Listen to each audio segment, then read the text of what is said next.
Hello friends, कैसे हैं आप लोग। आई होप आप लोग अच्छे हो और आपकी तैयारी जमकर चल रही हो। आज हम पढ़ेंगे ओम का नियम। तो आइए बिना टाइम वेस्ट किए हम देखते हैं कि ओम का नियम क्या है। तो देखिए, जो ओम का नियम है एक साइंटिस्ट ने दिया था 1826 में। एक जर्मन वैज्ञानिक थे, जॉर्ज साइमन ओम। उनका पूरा नाम था जॉर्ज साइमन ओम। यहाँ से इम्पोर्टेंट चीज़ें याद रखें तो जॉर्ज साइमन ओम, ये साइंटिस्ट का नाम था। ये जर्मन वैज्ञानिक थे, जर्मन वैज्ञानिक। ये एमसीक्यू के हिसाब से थोड़ा इम्पोर्टेंट है। और देखें तो 1816 ईस्वी में।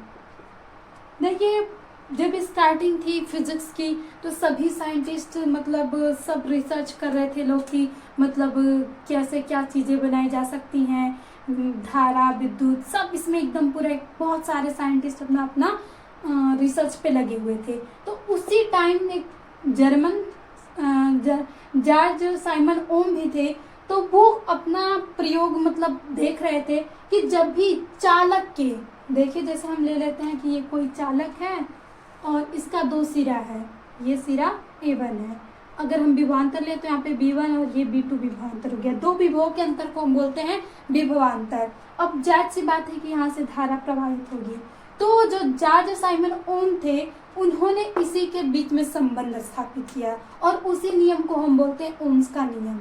जॉर्ज साइमन चालक के सिरों के बीच उत्पन्न विभवांतर तथा धारा के बीच में एक संबंध स्थापित किया और उसी संबंध को हम कहते हैं ओम का नियम। अगर आप डेफिनेशन देख लें, उत्पन्न विभवांतर और धारा के मध्य एक संबंध स्थापित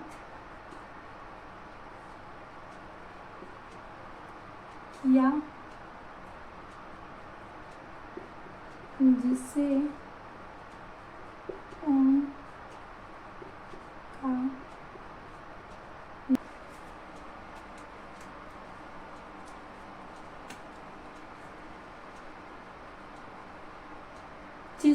ओम का नियम कहते हैं। ये हो गई ओम के नियम की परिभाषा। अगर आपके परिभाषा लिखने के लिए आती है तो सबसे पहले हम बनाते हैं कि जर्मन साइंटिस्ट साइमन ओम ने बताया कि चालक के सिरों के बीच उत्पन्न विभवांतर के मध्य और धारा के बीच एक संबंध स्थापित किया और उस संबंध को ही हम कहते हैं ओम का नियम। आइए देखते हैं कि आखिर वह संबंध क्या था। हम अगर यहाँ से लिखें भौतिक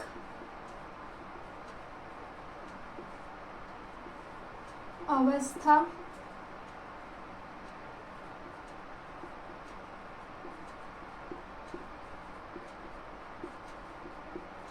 अपरिवर्तित हो तो, अगर भौतिक अवस्था अपरिवर्तित हो तो जो विभवांतर होता है, वो विभवांतर को हम V से दिखाते हैं, वो समानुपाती होता है धारा के।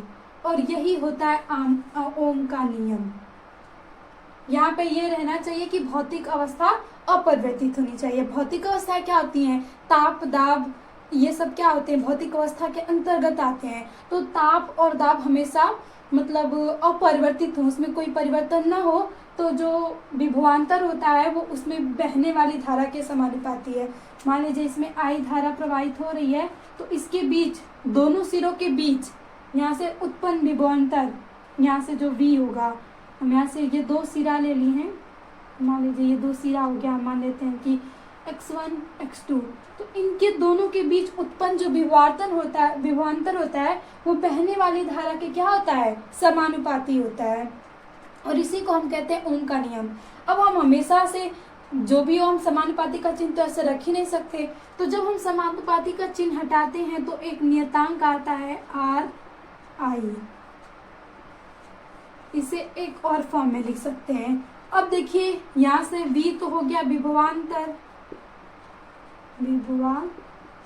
तर दो विभवों के अंतर को हम बोलते हैं, सॉरी यहाँ पे विभव नहीं लीजिए, दो विभवों के अंतर को हम बोलते हैं विभवांतर। और आई क्या है, आई यहाँ पे धारा है, और आर जो है ये बाधा, प्रतिरोध,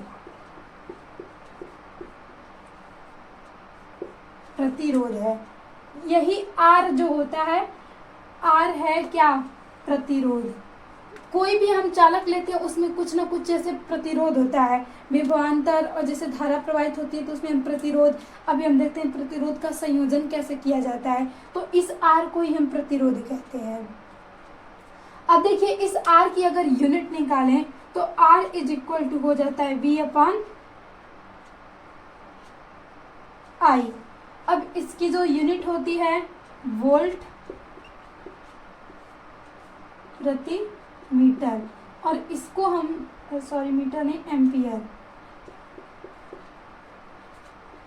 एम्पियर, और इसको हम लिख सकते हैं ओम। और एक ग्रीक वर्ड ओमेगा द्वारा हम इसको दिखा सकते हैं, ये होता है ओम की चिन्ह। ये क्या है, ग्रीक वर्ड, ग्रीक जिसे हम बोलते हैं ओमेगा। ये था पूरा ओम का नियम।